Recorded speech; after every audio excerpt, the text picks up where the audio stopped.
ketika majunya sebuah kota dan sampahnya menjadi persoalan, kenapa kita tidak bisa mengambil peran? Bagaimana sampah itu bisa menjadi sesuatu yang familiar dengan kita, tapi familiar dalam hal ini adalah bagaimana sampah itu dapat tertangani dengan baik. Untuk menyikapi sampah itu bukan dari hanya lembaga saja atau pemerintah kota.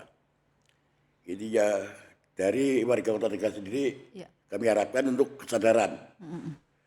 Satu untuk membuang sampah atau mendaya gunakan sampah tadi, limbah sampah tadi ya.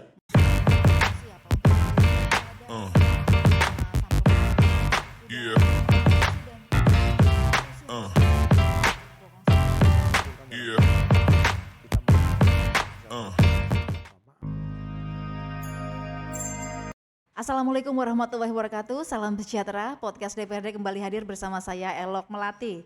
Puji syukur kehadirat Allah Subhanahu wa taala bahwa kesempatan ini kita bisa berjumpa lagi dengan topik bahasan yang tentunya menarik untuk dikupas. Sahabat podcast, isu lingkungan ini merupakan bahasan yang tidak pernah outdated ya untuk dibicarakan. Baik persoalan maupun inovasi terus-menerus ada perubahan.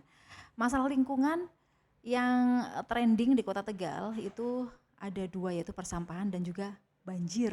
Nah, bersama kita sudah hadir dua narasumber yang luar biasa sekali, dan tentunya beliau berdua ini adalah orang-orang terpilih yang aware atau mungkin peduli terhadap lingkungan.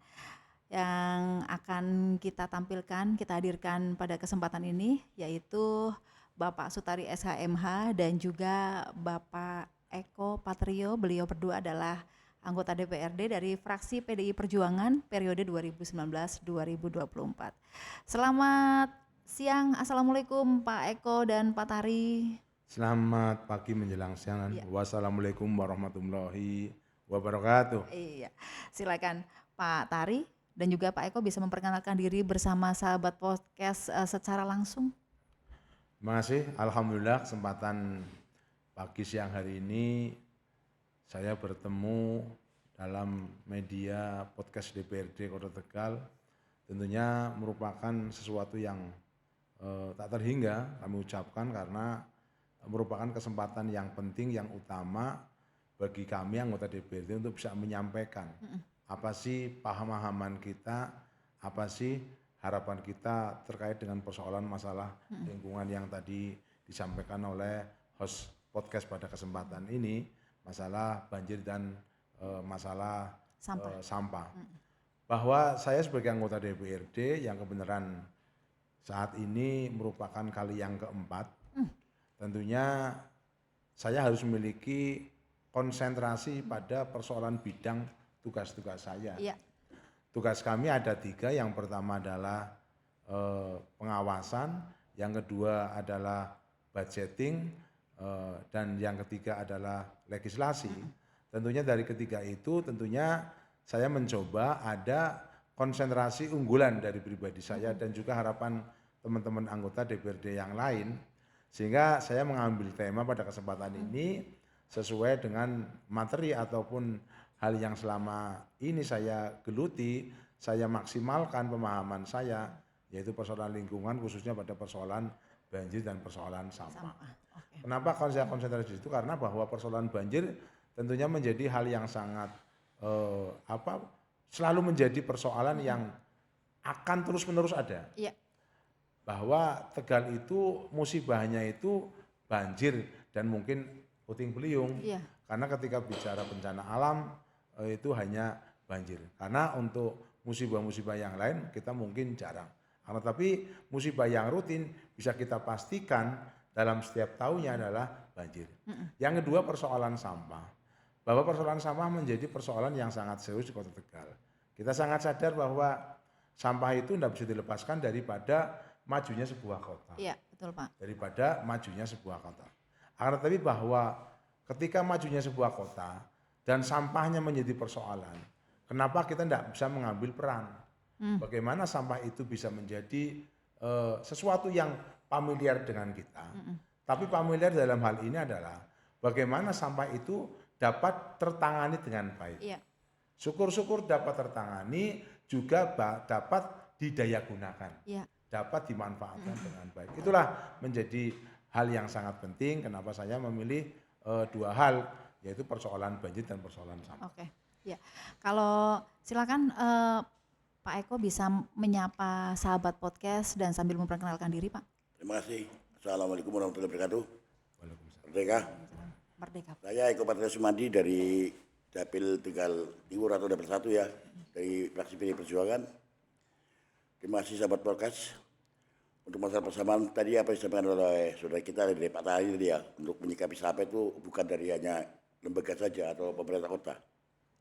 Ini ya dari warga Kota Tegal sendiri kami harapkan untuk kesadaran. Satu untuk membuang sampah atau mendaya gunakan sampah tadi, limbah sampah tadi ya, bisa dimanfaatkan oleh warga Kota Tegal, khususnya Tegal Timur, biar dikelola kembali untuk barang-barang yang bisa berharga untuk kita nanti kita jadikan barang-barang yang bisa untuk Komoditi mungkin. komoditi ya, material ya, untuk tambahan Income. untuk warga. Terima kasih. Dan untuk banjir sendiri tadi apa yang disampaikan Pak Tari juga, masalah besar yang di Kota Tegal itu banjir, terutama untuk daerah Marga Kaligasa itu Bu, Margadana ya, itu tanggul-tanggul itu mungkin kita perlu diperbaiki lagi lah karena kebocoran tadi. Baik. Terima kasih. Ya, baik sahabat podcast, seperti yang kita ketahui bahwa DPRD mempunyai 3 fungsi tadi seperti Pak Tari sudah bilang, yaitu fungsi penganggaran, kemudian fungsi legislasi atau fungsi aturan ya dengan perda, kemudian fungsi pengawasan atau controlling. Nah, tadi Pak, yang tadi Bapak sudah sampaikan bahwa yang namanya anggota dewan itu kan berat Pak. Nah, sampai mengontrol, terus menganggarkan, kemudian membuat peraturan untuk satu Kota Tegal, Pak, itu kan bukan hal yang mudah. Sebenarnya motivasi Pak Tari itu apa, Pak, menjadi anggota DPRD? Motivasi saya menjadi anggota DPRD adalah bagaimana kita menjadi salah satu warga negara yang baik, yang berperan serta dalam melakukan pengabdian kepada negara dan bangsa. Dalam skup kecil adalah menjadi anggota DPRD Kota Tegal. Kita sudah tahu bahwa pemerintahan daerah itu terdiri dari 2 unsur. Yang pertama adalah pemerintah daerah atau kepala daerah atau wali kota, karena ini Kota Tegal. Satunya lagi adalah DPRD Kota Tegal. Jadi setiap kebijakan yang diputuskan oleh pemerintahan Kota Tegal tentunya adalah hasil rujukan, hasil kesepakatan dari 2 lembaga tersebut, dari 2 unsur tersebut. Maka dari itu saya sebagai anggota DPRD tentunya melakukan pengabdian kepada negara dan bangsa lewat menjadi anggota DPRD. Lainnya itu tidak. Oke. Itu yang paling penting yang harus kami sampaikan, bahwa menjadi anggota DPRD adalah bukan pekerjaan tapi adalah media pengabdian kepada negara dan bangsa. Oke. Media penyampai ya Pak, penyampai masalah yang nanti akan dipecahkan bersama pemerintahan. Kalau Pak Eko sendiri alasan atau motivasinya apa sih Pak menjadi anggota DPRD Pak? Terima kasih Mbak. Pak Eko soalnya nyentrik nih orangnya. Saya juga ya menjadi anggota DPRD motivasi ya Mbak. Iya, motivasinya. Istilahnya kita kan mengawal Mbak, mengawal aspirasi dari warga, khususnya Tegal Timur, umumnya Kota Tegal. Iya. Dalam arti untuk di situ kan ada istilahnya isu-isu sosial terutama Mbak, atau pendidikan, atau agama dan sebagainya lah. Intinya kita mengawal juga tadi apa yang disampaikan Bapak Tari tadi, intinya mengawal, ya, membudgetkan tuh, dan termasuk kontrol itu. Dan aspirasi tadi kita kawal sampai bisa terrealisasi gimana. Oke. Itu Mbak, makasih. Oke, iya, menarik sekali nih sahabat podcast, pengabdian itu dan juga mengawal warga masyarakat supaya memperoleh haknya dengan baik ya Pak ya, begitu. Dan seperti yang tadi, pengabdian itu kadang-kadang nggak berbanding lurus dengan apa ya Pak, penghargaan. Bapak nggak keberatan nih Pak kalau misalnya udah capek-capek mikirin rakyat tapi tetap ada aja yang menghujat, gimana Pak? Namanya orang kan mesti seperti itu Mbak, dan itu sebuah suplemen bagi kita. Oh iya. Jadi itu sebuah suplemen merupakan masukan vitamin bagi kita, artinya bahwa kalau kita hari ini merasa sudah bekerja dengan baik, ternyata masih ada yang mengkritisi kita, berarti kita harus lebih baik lagi. Seperti itu untuk menyempurnakan daripada tugas-tugas kita. Yang paling utama adalah bahwa dalam melakukan pengabdian kita jangan sampai patah arang, patah semangat hanya karena 1-2 orang tidak suka atau mencela tindakan-tindakan yang kita lakukan.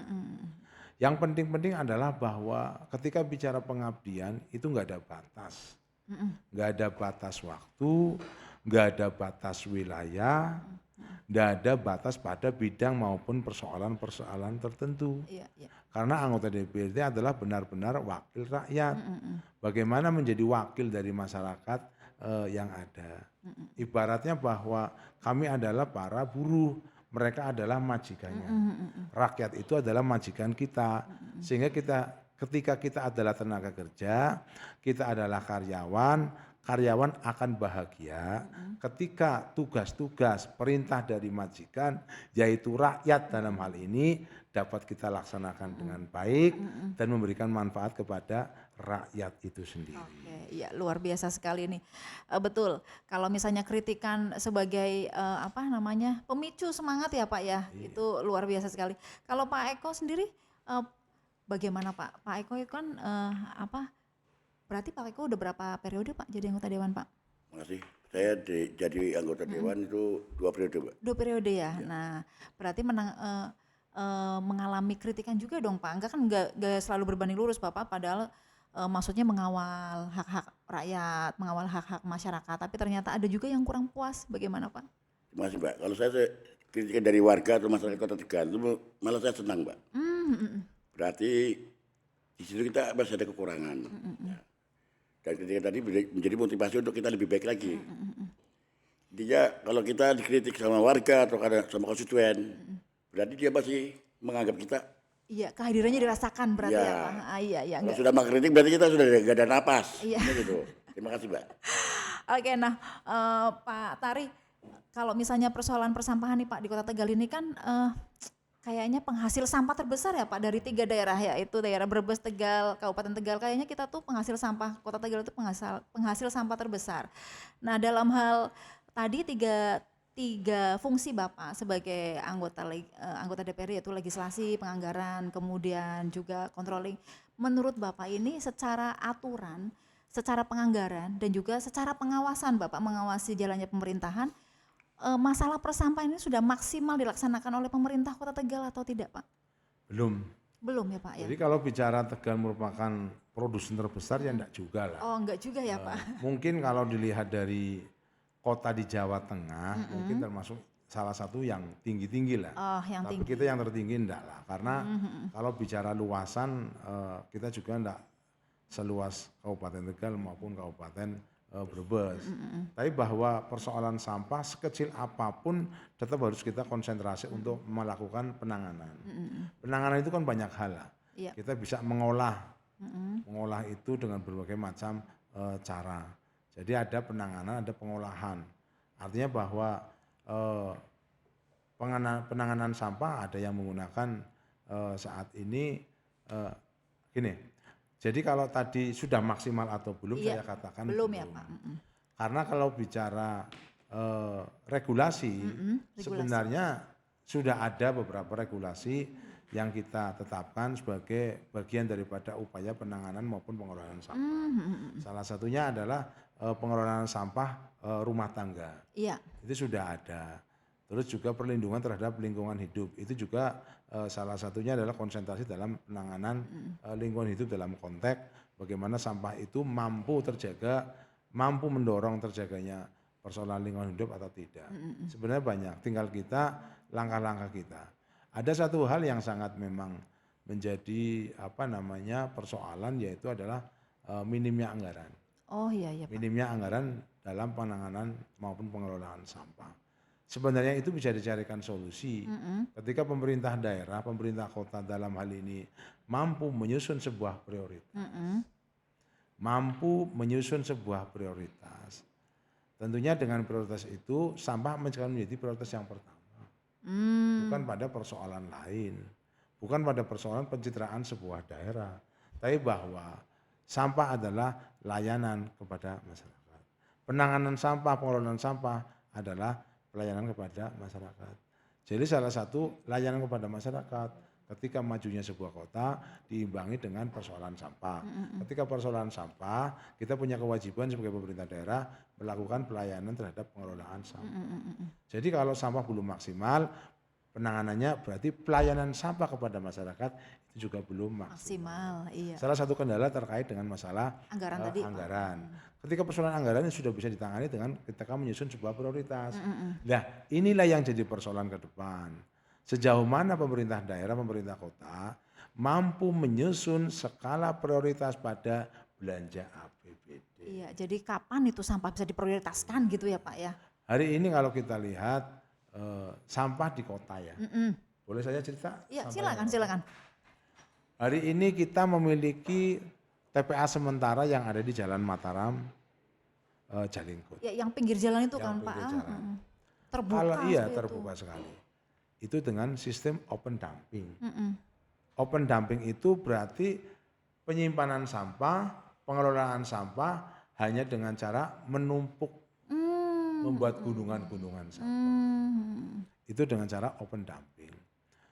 Yang sekarang sebenarnya sudah dilarang open dumping itu. Oh iya. Artinya open dumping itu berarti tidak ada pengolahan sampah yang muaranya mengurangi volume sampah. Tapi hanya ditumpuk berarti tidak mengurangi volume sampah. Iya. Kan seperti itu. Bicara TPA sementara Mataram, kalau dulu Jalingkut belum operasional, mungkin itu daerah pinggiran. Iya betul. Tapi ketika Jalingkut sudah operasional, itu menjadi wilayah tengah kota. Iya, arteri malah itu ya Pak ya, betul. Maka dari itu sudah tidak layak. Ketika di tengah kota ada TPA. Betul. Ada TPA, tidak mungkin. Terbuka lagi open dumping itu tadi. sistemnya open dumping. Ada juga penanganan sampah dengan cara lain, yaitu sanitary landfill. Sanitary landfill adalah membuat cekungan, sampah dimasukkan cekungan baru ditimbun. Kalau ini open dumping tidak, hanya numpuk-numpuk saja. Maka harapan besar kami, kembali kepada konsen saya di bidang persampahan. Saya akan dorong sekuat mungkin agar TPA permanen yang ada di wilayah Bokong Semar itu segera beroperasi. Oke. Nanti sampah-sampah yang ada di TPA sementara di Jalan Mataram, Jalingkut itu bisa di cleaning, bisa dibersihkan, dibawa ke TPA yang permanen. Itu salah satu upaya yang kami dorong terus-menerus. Maka tahun 2023 pun sudah ada anggaran rintisan untuk melakukan penanganan sampah di TPA permanen Bokong Semar. Oke, ya berarti tadi sudah dijalankan 3 fungsi ya Pak. Untuk regulasinya sudah ada, sampah rumah tangga, kemudian lingkungan, kemudian untuk anggarannya sudah didorong juga, sudah dicarikan solusi juga, yaitu prioritas tadi. Kemudian untuk controlling tadi Bapak juga sudah sudah mengawasi dan memberikan solusi harus segera dipindah ke Bokong Semar. Kalau Pak Eko sendiri bagaimana Pak? Terima kasih. Kalau masalah sampah benar disampaikan tadi dari saudara kita Pak Tari ya. Open dumping pun memang benar Mbak, itu kurang efektif karena dampaknya itu untuk lingkungan kurang baik. Iya betul Pak. Karena apa? Warga sekitar Jalan Mataram, khususnya Tegasari itu kan banyak petani tambak. Dan itu sampahnya mengganggu ini. Dampak itu tadi, dampak sampah mengganggu tambak sekitar itu. Tambak sekitar ya. Pengaruh dari hasil ikannya juga kurang baik lah. Memang harus cepatnya dikloning untuk ke Bokong Semar tadi. Boleh dikatakan Tegal juga nggak banyak-banyak banget sampah lah. Karena apa? Kenapa banyak tuh Tegal daerah penyangga. Oh betul. Penyangga dari 2 daerah tadi, terutama Brebes dari kabupaten kota, kabupaten Tegal. Nah, terutama lewat dari saluran air dari sungai, sungai-sungai besar seperti Sungai Gung, Sungai Tiwon ya. Kemiri itu ada Kali Gangsa itu kita penyangga. Sampahnya masuk ke kota lewat sungai lewat gitu air ya Pak. tadi. Betul. Nah itu saya harapkan juga dari pemerintah Kota Tegal bisa berkoordinasi lah dengan pemerintah Kabupaten Kota Tegal dan pemerintah Kabupaten Brebes. Oke. Terima kasih Pak. Oke, kalau misalnya Pak, ini kan tadi masalah pandangan ya Pak ya. Kalau DPRD sendiri sebenarnya aware nggak sih Pak terhadap edukasi ke masyarakat supaya tolong dong masyarakat jangan menghasilkan terlalu banyak sampah gitu. Jadi yang dibuang yang ditumpuk di TPA sementara itu tidak sebanyak ini gitu loh. Sebenarnya sudah dilakukan nggak Pak edukasi terhadap masyarakat? Bapak kan sebagai tokoh masyarakat ya Pak ya di Kota Tegal ini Pak. Untuk edukasi kepada masyarakat sebenarnya kita sudah sering. Kita sudah banyak kali kegiatan untuk ketemu dengan masyarakat. Karena banyak media yang bisa kita lakukan. Anggota DPRD itu memiliki kegiatannya yang namanya reses. Ya betul. Tatap muka setiap kali masa sidang kita berkesempatan melakukan tatap muka. Disitulah kita dapat melaksanakan kegiatan sosialisasi ataupun informasi terkait dengan kebijakan pemerintah daerah, pemerintah kota dalam pengelolaan masalah sampah. Iya, betul. Di situ bisa kita lakukan. Tapi ketika bicara sampah, ini bicara kesadaran. Maka kalau belum terbangun kesadaran bahwa persoalan sampah itu penting, selamanya akan menjadi kendala. Betul Pak. Selamanya akan menjadi kendala.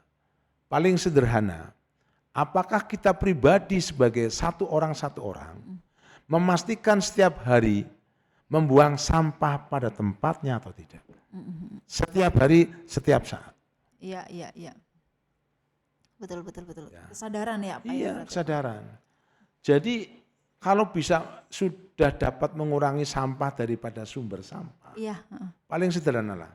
Kita makan, entah bungkusnya pakai daun pisang, entah bungkusnya pakai plastik, entah bungkusnya pakai kertas. Apa kita membiarkan di meja, atau kita kumpulkan dalam tong sampah, kita masukkan dalam plastik besar terus kita masukkan tong sampah atau tidak. Ini kesadaran dari awal. Karena langkah paling efektif mengurangi volume sampah adalah mengurangi dari titik sumber sampah. Iya betul, orangnya titik sumber sampah adalah masyarakat. Ya, betul. Titik sumber sampah adalah rumah tangga. Kalau kita sudah dapat mengurangi sampah dari sumber sampah, saya yakin sampah yang akan masuk ke TPST, tempat pengolahan sampah sementara, sampah yang akan masuk ke tong sampah di pinggir jalan, kontainer sampah yang di pinggir jalan, tempat pembuangan sampah yang di pinggir jalan, bahkan sampai TPA itu akan semakin sedikit. Iya, betul Pak. Karena kita sudah mampu mengurangi sampah dari sumber sampah.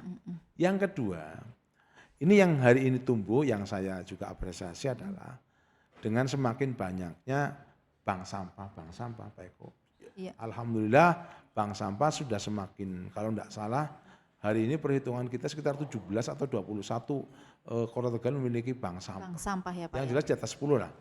Artinya itu partisipasi murni dari warga masyarakat.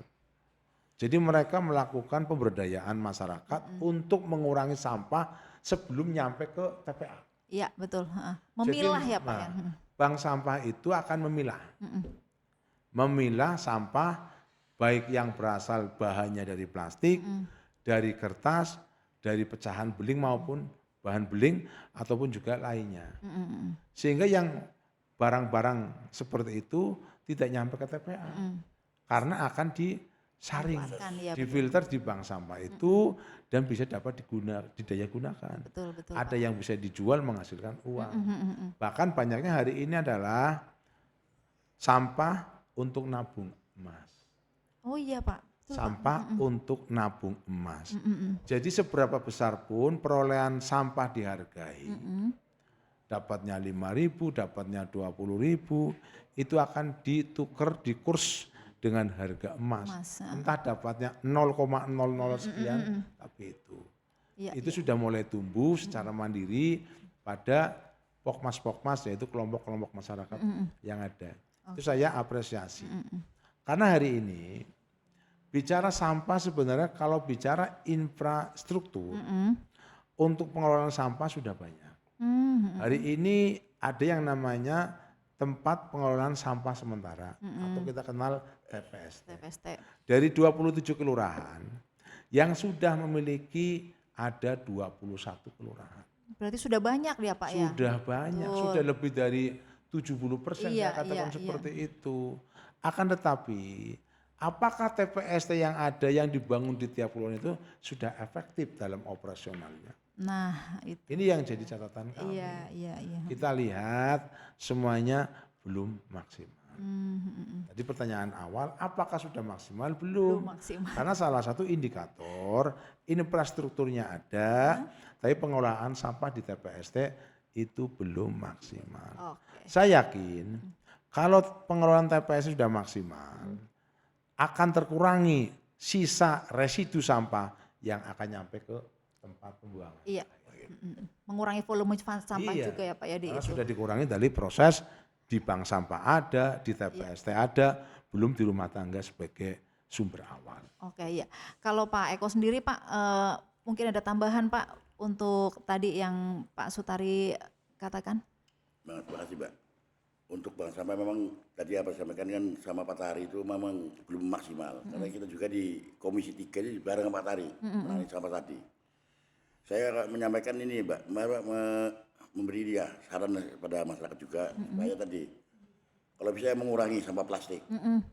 Dan dari pemerintah kota atau dari DPR pun tadi penghasil sampah plastik seperti minimarket, warung-warung itu. Maksudnya kita nanti tambahin lah dalam aturan tadi untuk mengurangi sampah plastik. Oh iya. Biar dari kayak kresek-kresek tadi dengan kertas, Mbak. Itu juga mengurangi, Mbak. Iya. Karena plastik itu kan sampai 100 tahun baru bisa hancur kalau nggak dimanfaatkan dari bank sampah tadi. Oke. Ya. Pak, kalau sampah ini kan hubungannya sama banjir nih Pak. Pasti nih kayak tadi dari daerah sekitar kemudian membawa sampah ke Tegal. Kalau dari Tegal sendiri tidak ada penanganan yang maksimal, jelas nanti akan menimbulkan banjir. Nah, banjir itu kalau di Margadana Kecamatan Bapak ini kayaknya langganan nih Pak, setahun sekali. Bapak gimana Pak? Maksudnya sebagai anggota DPRD yang berada di daerah dapil tersebut menilainya seperti apa Pak? Jadi kalau bicara banjir perlu kami sampaikan ya secara terbuka. Apa yang saya sampaikan dalam satu kesempatan, pada kesempatan yang lain pun akan sama. Bahwa kalau kita kelompokkan, itu ada 2 banjir di Kota Tegal. Apa itu Pak? Ada 2 banjir yang ada di Tegal. Apa aja Pak? Kalau banjir di kota, karena hujan di wilayah kota, yang pasti banjir itu adalah Kota Tegal yang daerahnya konturnya cekungan. Wilayah Pekauman, Keraton, Tegalsari. Itu cekungan. Pasti Pak, ya? banjir. Kita lihat di Jalan Jenderal Sudirman. Kita lihat di Jalan Hos Cokroaminoto. Itu Pekauman semua. Kita lihat di Jalan Rambutan, Nanas, Blimbing, Sawo, itu wilayah Keraton dan Tegalsari. Kalau banjir di kota. Kalau banjir di kota. Sedangkan satu kelompok lagi adalah banjirnya di wilayah kabupaten. Oh. Tapi kita mendapatkan limpahan daripada debit air yang tinggi. Oh iya. Kalau itu yang terjadi, yang banjir mesti Sumur Panggang, Kecamatan Margadana. Oh iya betul. Dan itu dapat dipastikan ada 2 sungai yang menjadi penyebab pembawa debit air. Utamanya adalah Sungai Kemiri dan Sungai Gangsar. Kalau Sungai Kemiri, ini perlu kami sampaikan kenapa saya berani menyampaikan secara terang benderang, karena sudah kita uji mesti banjirnya seperti itu. Jadi di aliran Sungai Kemiri itu ada yang namanya Bendungan Seng atau Pintu Seng. Ya. Itu ada di wilayah Kupu, Kecamatan Dukuturi, Kabupaten Tegal. Itu kalau wilayah selatan banjir, Dibuka Pak. khususnya wilayah selatan Pintu Seng atau Bendungan Seng, itu ketika debit air sudah full, kalau pintu-pintu di Bendungan Seng nggak dibuka, habis di wilayah selatan. Mulai dari desa kayak Gumalar, Kaliwadas, Kupu, Ketanggungan dan sekitarnya itu habis. Banjir semua pokoknya ya, Pak. habis sana. Maka untuk mengurangi banjir di sana, 2 pintu dibuka. Bendungan Seng itu ada 4 pintu. Itu dibangun dari tahun 1926 kali. Bangunan Belanda. 1926 ya Pak ya. Itu kalau dibuka 2 pintu, debit air separuh dari kapasitas pintu itu akan ke utara. masuk ke wilayah Kota Tegal. Dampak yang akan merasakan adalah Kelurahan Sumur Sumur Panggang. Panggang, Kaligangsa. Kaligangsa belum. Kalau 2 pintu itu yang akan banjir setinggi kurang lebih 30 cm di halaman rumah Kelurahan Sumur Panggang dan jalan aspal di Kelurahan Sumur Panggang. Tapi ketika sudah dibuka 2 pintu, debit airnya masih tinggi di wilayah selatan dan dipandang cukup membahayakan di wilayah selatan, Dibuka lagi yang maka 2. dibuka lagi 2 pintu lagi. Sehingga menjadi sempurna musibah banjir di Sumur Panggang. Di dalam rumah 60 cm, di halaman rumah bisa 1 meter. Wah. Bahkan kalau di halaman rumah di jalan itu sepeda motor banyak yang kelihatan hanya spionnya saja. Itu sudah bisa kita uji. Aduh, itu gimana Artinya itu, gini loh, Pak? kenapa saya uji seperti itu? Dari setiap banjir yang debitnya tinggi sampai di halaman rumah 80 sampai 1 meter, terus di dalam rumah bisa 30 sampai 60 cm, mesti prosesnya seperti itu. Tahun 2018, tahun 2000, tahun 2022, Oh, 2 tahun sekali seperti ini tahun ya, Pak? 2023 kemarin tahun ini aja. Tahun 2023 saja itu terjadi 5 Maret, 5 Januari terjadi banjir dan yang kedua 3 Maret Iya, juga betul, 3 terjadi Maret. banjir. Jadi belum ada 2 bulan kita mengalami musibah banjir khususnya di wilayah Kalinyamat Kulon, Sumur Panggang dan Margadana. Dan yang anehnya lagi, ini juga terjadi. Begitu siang hari jam 2, banjir itu bergeser di wilayah Krandon dan Kaligangsa. Krandon dan Kaligangsa. Yang jadi masalah di Krandon Kaligangsa itu, masuknya gampang, keluarnya sulit. Persoalan banjir rata seperti itu. Demikian juga di Sumur Panggang. Masuknya hanya sekitar 25 jam, tapi keluarnya itu harus 1,5 hari baru air keluar. Nah di Kaligangsa masuknya hanya sekitar 1,5 jam, keluarnya itu bisa 1 minggu. Ini yang menjadi persoalan di Kecamatan Margadana. Ketika Kecamatan Margadana banjir seperti itu, di wilayah kota, Keraton Tegal Sari Pekauman, tidak ada air. Karena ini banjir di wilayah selatan. Betul. Tapi kalau banjir di kota, Keraton Pekauman Tegal Sari, Sumur Panggang tidak banjir. Iya. Ini yang membedakan antara banjir kota dengan banjir wilayah selatan. Lah alhamdulillah, saya bicara lagi konsentrasi saja di persoalan banjir. Tahun 2023, pada saat pembahasan APBD tahun 2023, saya ngotot agar anggaran penanganan banjir di Kecamatan Margadana mendapatkan prioritas. Dan terima kasih Pak Eko ini kawan saya, 1 fraksi dan 1 di Komisi 3, sama-sama untuk Komisi 3, backup sepenuhnya.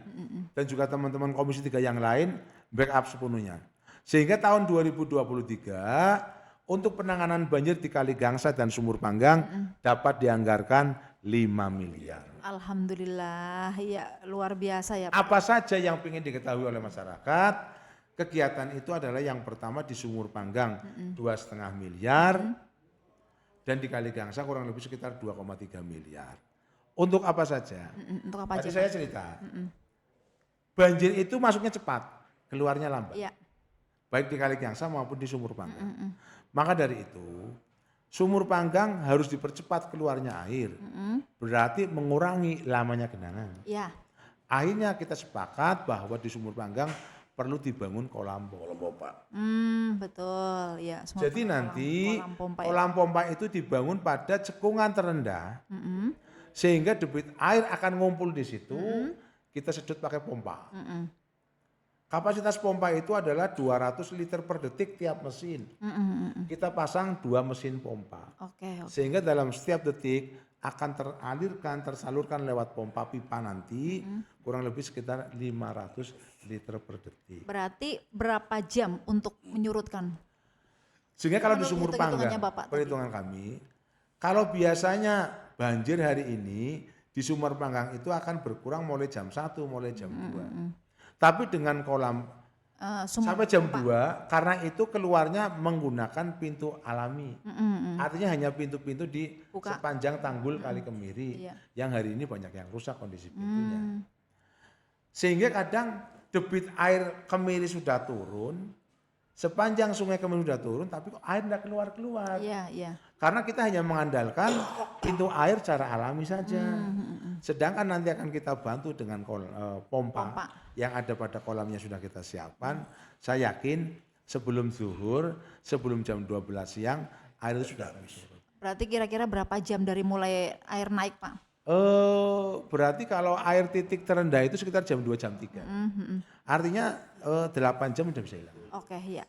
Yang tadinya itu, 1 hari jadi 8 jam ya Pak, luar biasa. Itu yang ada di Kelurahan Sumur Panggang. Oke. Demikian juga di Kaligangsa. Di Kaligangsa kita juga akan dorong menggunakan kolam pompa. Sebenarnya masalahnya adalah kembali kepada anggaran. Karena khusus di Kaligangsa itu kolamnya sudah ada. Oh, kolamnya udah ada. Sudah dibangun mulai dari tahun 2019.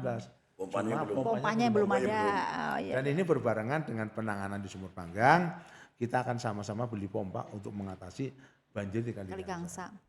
Masuknya banjir di Krandon Kaligangsa lewat Kaligangsa. Maka mengeluarkan banjir di Krandon juga harus lewat Kaligangsa. Maka menggunakan kolam pompa akan ditarik ke Sungai Gangsa yang ada. Oke, iya.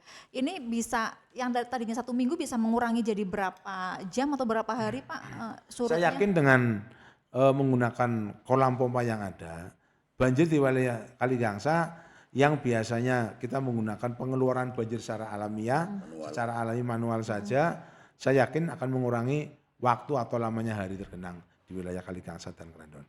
Insya Allah kita berdoa semoga dalam masa sekitar 1-2 hari itu bisa selesai. Oke, ya.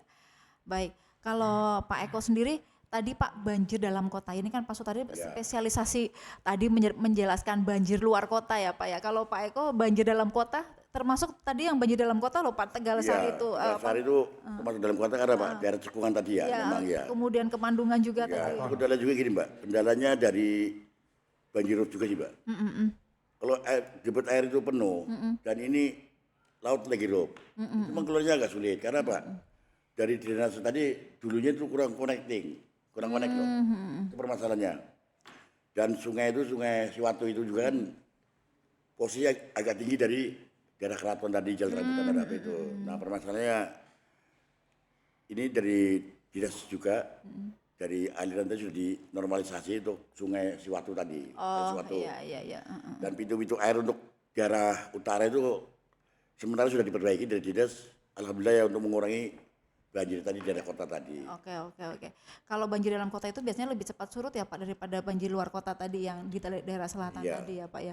Baik, berarti untuk manajemen perairan tadi sudah dipikirkan baik oleh DPRD Kota Tegal ya, terutama Pak Sutadi dan juga Pak Eko ini yang sudah menganggarkan sampai 5 miliar loh, luar biasa bisa bisa dirasakan manfaatnya oleh masyarakat mungkin tahun depan ya Pak ya, karena kan tahun ini ya pengadaannya mungkin. Tahun ini. Ya. Jadi 5 miliar tahun ini. Jadi biasanya gini, ketika bicara banjir kita tidak bisa karena itu kan alamiah. Iya. Itu dari Tuhan lah.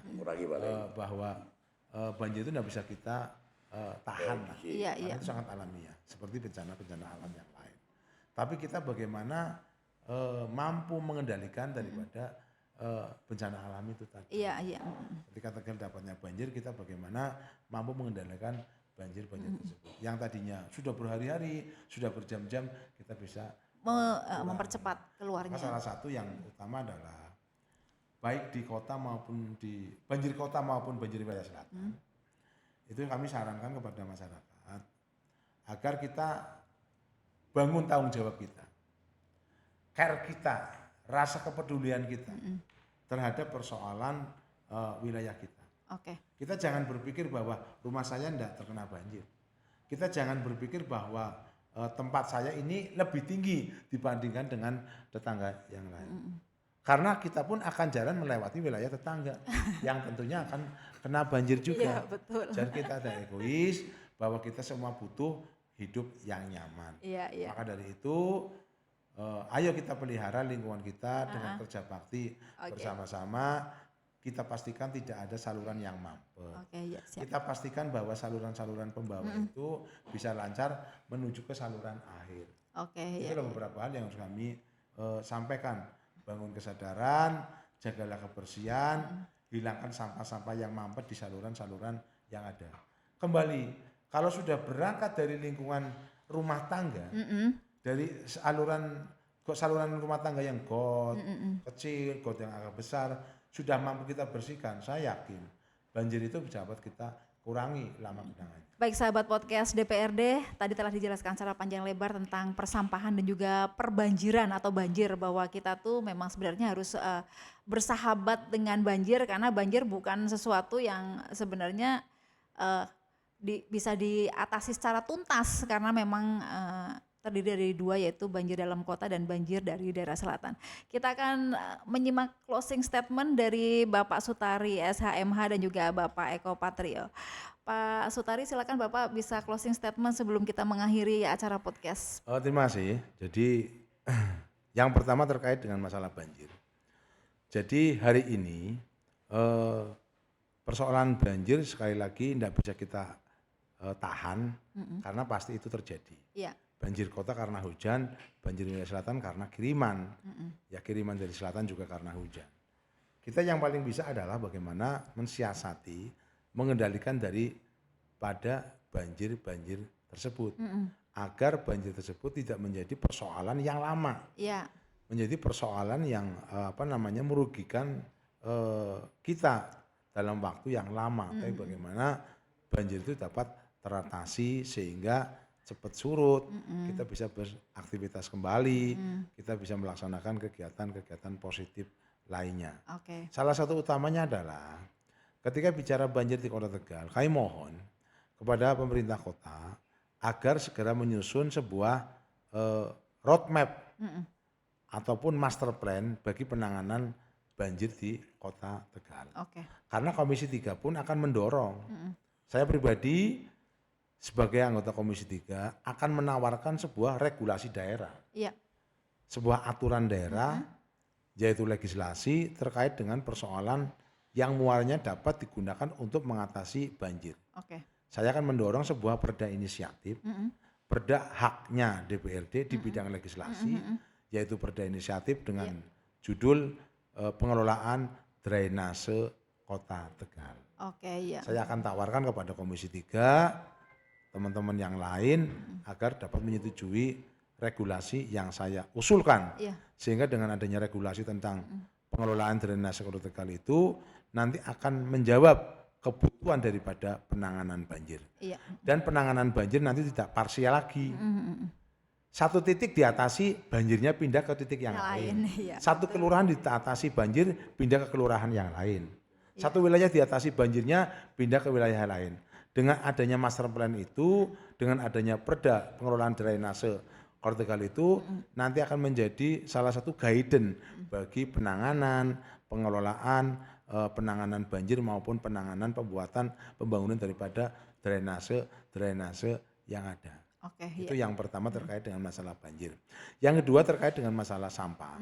Kami dorong agar pemerintah kota itu segera menyusun belanja prioritas pada APBD yang akan datang, syukur-syukur APBD tahun 2024 maupun 2025 agar penanganan sampah itu bisa lebih maksimal kembali.